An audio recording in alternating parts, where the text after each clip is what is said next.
Guys 2025 തുടങ്ങി ഈ ദിവസം വരെ വെറൈറ്റി ന്യൂസുകൾ കേട്ട് ഇപ്പോൾ പ്രത്യേകിച്ച് ഞെട്ടലൊന്നുമില്ല.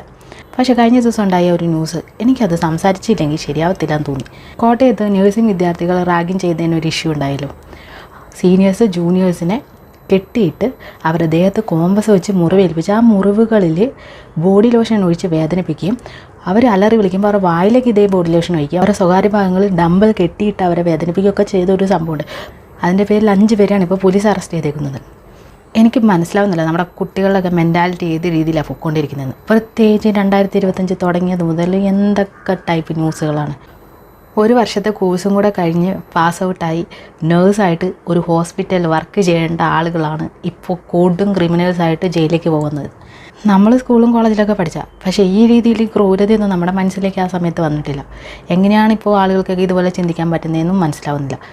നമ്മുടെ നിയമത്തോട് എനിക്കൊരു കാര്യം പറയാനുണ്ട്. ദയവ് ചെയ്ത് ഇതുപോലുള്ളവർക്ക് വിദ്യാർത്ഥി എന്നൊരു പരിഗണന കൊടുക്കാതെ മാക്സിമം കൊടുക്കാൻ പറ്റുന്ന ശിക്ഷ കൊടുക്കുക. അല്ലാതെ അവരെ വെറുതെ ജയിലിലേക്ക് കൊണ്ടുപോയി ഫുഡും കൊടുത്ത് നന്നാക്കി തിരിച്ച് പറഞ്ഞു വിട്ട് അവർ വീണ്ടും ഇത് റിപ്പീറ്റ് ചെയ്യില്ല എന്ന് ഉറപ്പൊന്നുമില്ലല്ലോ. അതുമല്ല എങ്കിൽ നിങ്ങൾക്ക് വേറെ ഒരു കാര്യം ചെയ്യാം. ഇതുപോലുള്ള ക്രിമിനൽസിന് നല്ലൊരു കൗൺസിലിംഗ് കൊടുക്കുക. എന്നിട്ട് അവർ പെർഫെക്റ്റ് ആയി എന്ന് തോന്നിയതിന് ശേഷം നിങ്ങൾക്ക് നാട്ടിലേക്ക് അവർ വിടാം. അല്ലാതെ ഇതിനൊക്കെ ഒരു പരിഹാരം ഉണ്ടാവുമെന്ന് എനിക്ക് തോന്നുന്നില്ല.